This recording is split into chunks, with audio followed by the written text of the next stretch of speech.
Everybody. So, percent yield problems. Percent yield. Focus up here, please. Periodic tables and calculators out for this.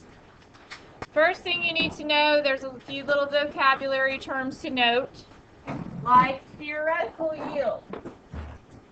Theoretical yield is the maximum amount of product that can be formed by the given reactants.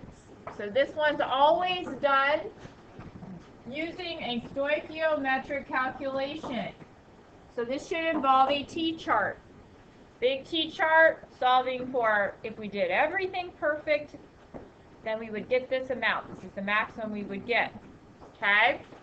So it's theoretical. It's based off of the mathematical calculation and the stoichiometry T-chart problem. However, the actual yield, this is the amount that is actually produced when you do the reaction in the lab. This is like experimental data that you gathered from the lab. Okay? And because the lab conditions are never perfect and there's tons of variables in the lab conditions, your actual yield should never be perfect. And it usually is never perfect. So guess what? You know you have a problem if your actual yield is more than your theoretical yield, right? If your actual yield is more than your theoretical, that means you created some matter that shouldn't be there. So what law would we be violating?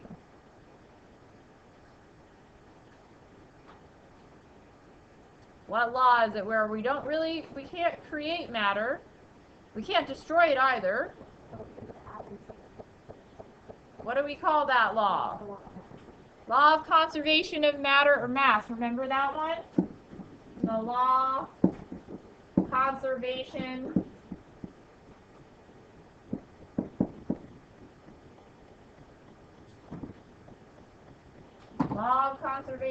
of matter. Mass, yes, you cannot create or destroy the atoms. You can't create or destroy the masses either because the atoms make up the masses. Okay, so that means the actual should never be greater than the theoretical. If your actual was greater than your theoretical, your percent should be what?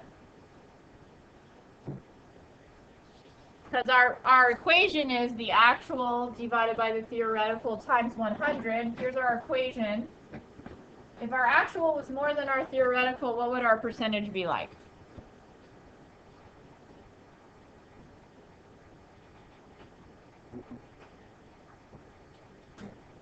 Anyone?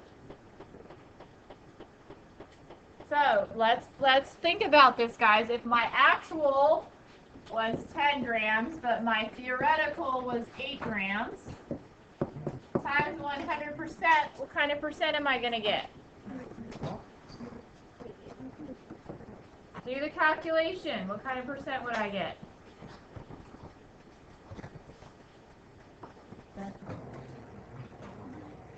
Ten divided by 8 times 100. Come on.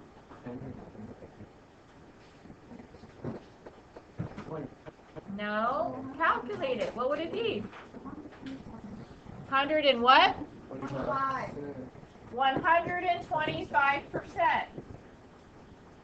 Are we supposed to get over 100%? No, you can't create. If we got 125%, that means we created 25% of matter here. So that would be violating our law of conservation of matter. So your percent shouldn't be over 100% here, because then you won't. If it's under 100%, you haven't violated the law of conservation here. So this shouldn't happen, right? That means you did something terribly wrong in the lab, and there was some variable that you didn't account for, and now your calculations are completely off, and you would want to go back and rerun that lab. Because you can't create matter. You can't destroy it either, but in this instance, it would be like you were creating matter. Okay? So, now to work the problems, we're going to have to do a T-chart. And we're going to have to use our percent yield equation. And yes, on the test, you will need to know this equation for percent yield. It's the actual divided by the theoretical times 100. You're going to have that one memorized for the test. It is different than the percent error equation. Please don't get it confused with percent error. Percent error, remember, was when you did the actual minus the experimental over the actual times 100. The absolute value bars, that one. Don't get it confused with experimental error and percent error. Percent yield is actual divided by theoretical times 100. Okay? So here in our example, the way this example is set up, they didn't actually do a T-chart like I like to do, but let's show what the T-chart would look like. This would be our T-chart here. Okay? If you were to have constructed it like a T-chart example.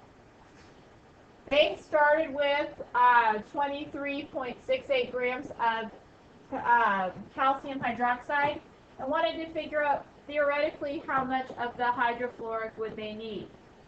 Well, after doing that and calculating it all the way over here to hydrofluoric, this is their theoretical yield. This is from the mathematical calculation.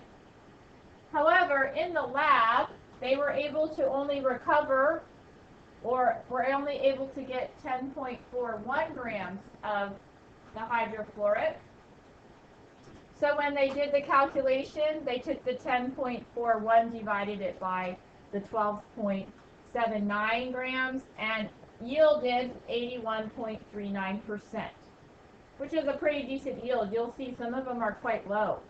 And when the like the miners and the mineral companies are trying to extract metals and stuff from the ores in the ground, a lot of times they only yield like 30%, 40%. They're always looking for better, easier ways that are more cost efficient to producing a better yield of the mineral or the metal that they're looking for.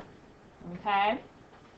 So let's look at one down below and calculate some, and then I'll have you do a couple examples on the back for practice.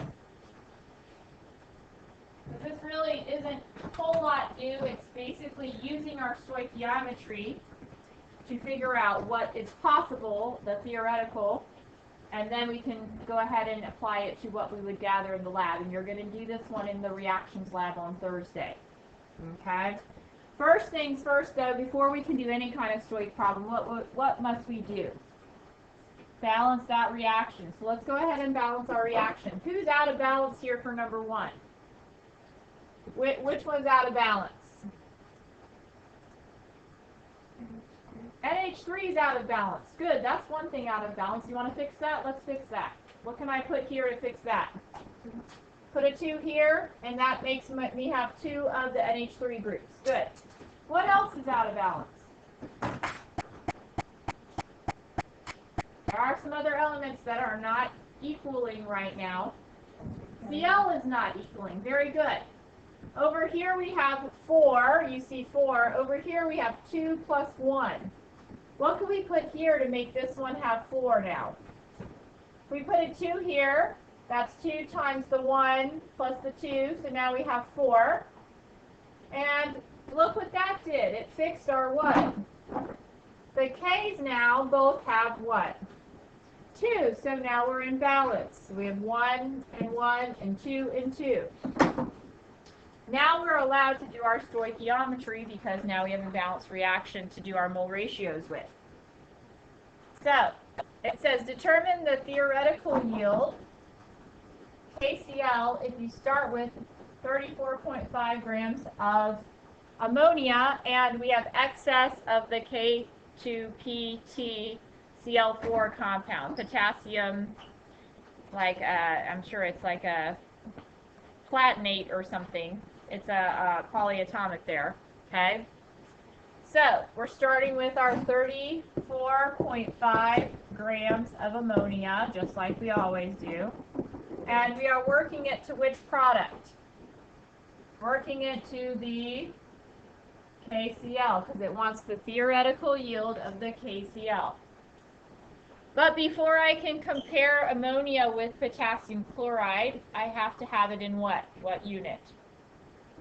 Has to go to moles first before we can do mole ratio. So I must change this, the grams of ammonia, into moles of ammonia. And I can use what to change that over into moles? What can I use? Molar mass. So 1 mole of ammonia equals how many grams of ammonia? And you're correct. It is 17.04 grams. Correct. Now that I have gotten it to moles of ammonia, I can use my mole ratio and switch to the new compound. Okay? All I have to do is take my moles of ammonia and diagonal that down. Moles of ammonia. And now I can go to moles of my KCl, which is what I want. All I need to do is look up at my balanced equation and figure out my moles. What's the moles of ammonia? 2. So it goes next to the ammonia. How about the moles of the KCl? 2. So it goes next to the KCl. Last but not least, because I'm getting a theoretical yield of KCl, would I leave it in moles? Do we measure stuff in our lab in moles? No. What do we have in our lab that we can measure in? We have balances that measure in grams. So we would measure this one in grams. Okay?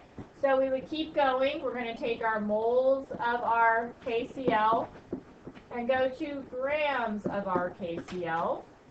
1 mole of KCl equals how many grams? Who's done that calculation?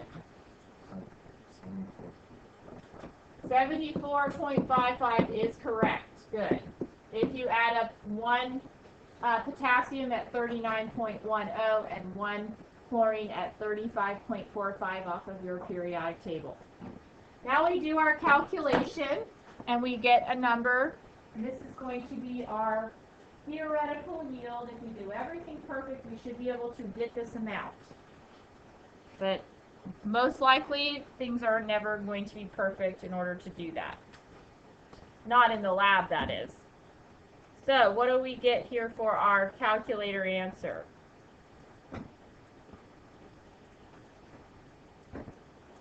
Anyone? What do we get for our calculator answer? 150.94. How many digits do we get to keep? How many? 3. So 1, 2, 3. What do we do with that 0? Round it up to a 151 grams KCl. So this we would label as our theoretical yield. Okay? Because this is the one we got from the stoichiometric calculation. Now let's look at the next problem and see what it wants us to do. It says starting with 34.5 grams of ammonia, same amount, and you isolate 76.4 grams of the platinum compound in the lab. That means the actual yield. What is the percent yield? Well, I know my starting amount for my reactants. I know my actual. I need what in order to do percent yield?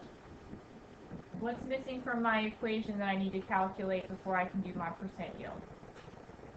I know the actual, but I'm missing the what? I'm missing the theoretical. So I have to do a stoichiometric t-chart to figure out the theoretical.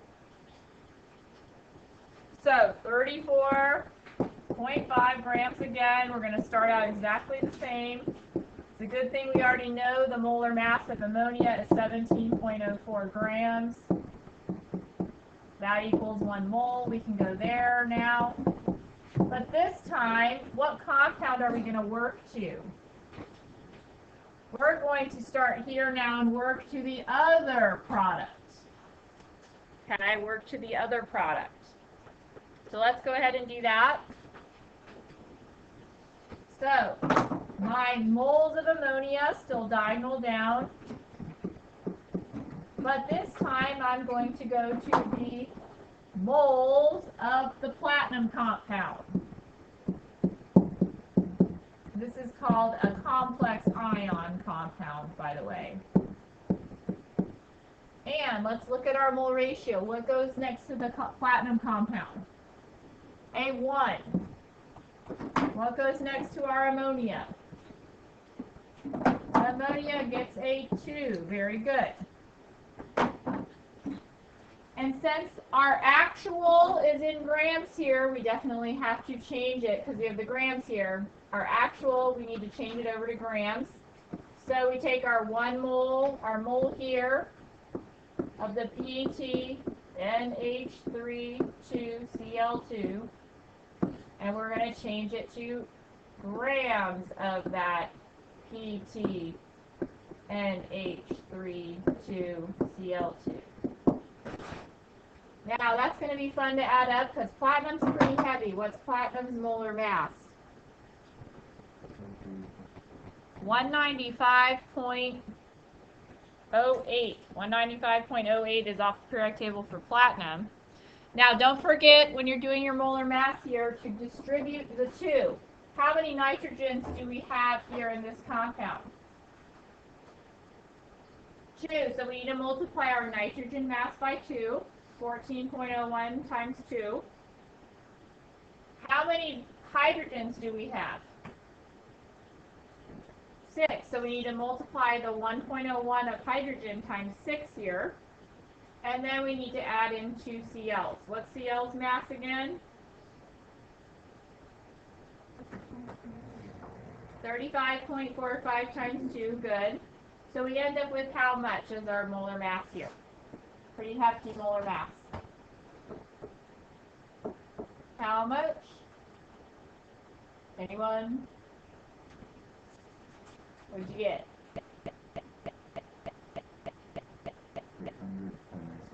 300.06 is correct. Thank you very much. Now let's calculate our answer here and get our theoretical yield. So 34.5 times our 300.06 divided by the 17.04 times the 2.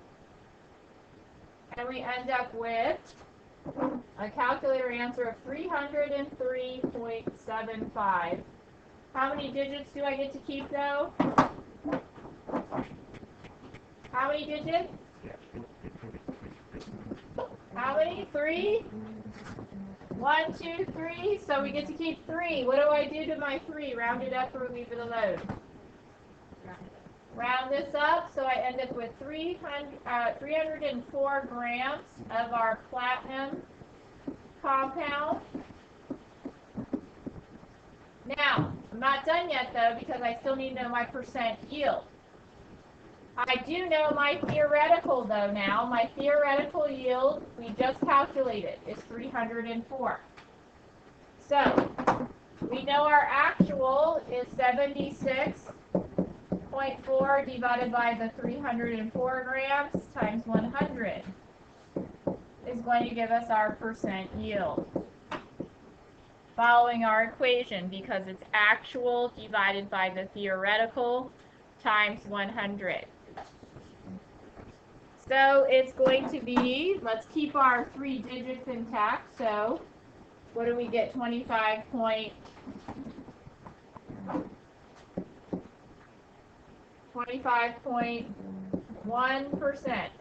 Not a whole lot of yield. Like I said, a lot of these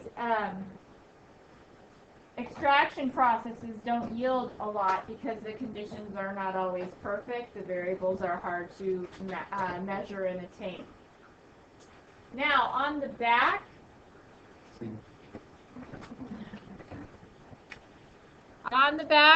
we're going to just real quick look at the next equation. Before I let you begin, I just wanted to show you there's another way that they can word it. So you're going to balance this reaction. If not, 49 grams of the phosphoric acid reacts with the excess potassium hydroxide, determine the percent yield of the potassium phosphate if you produce 49 grams of potassium phosphate. If you see it worded that way where it says, if you produce, when it says that, that produce means that we're giving you the actual amount. Okay, so that's your actual. You still have to do the T-chart and figure out the theoretical. My other quick thing I'd like to ask you is, what type of reaction is this one? Anybody remember what type this one is? We have phosphoric acid, we have potassium hydroxide. What do we have as our products? Salt and water. So this is a, what type? Neutralization one. Remember, this is neutralization. And how do you balance neutralization? What do you need to do to your water? What do we do to our water here? Change this to HOH. It'll make it easier to balance, because don't forget this is a neutralization equation. All right? So go ahead and work those couple on the back.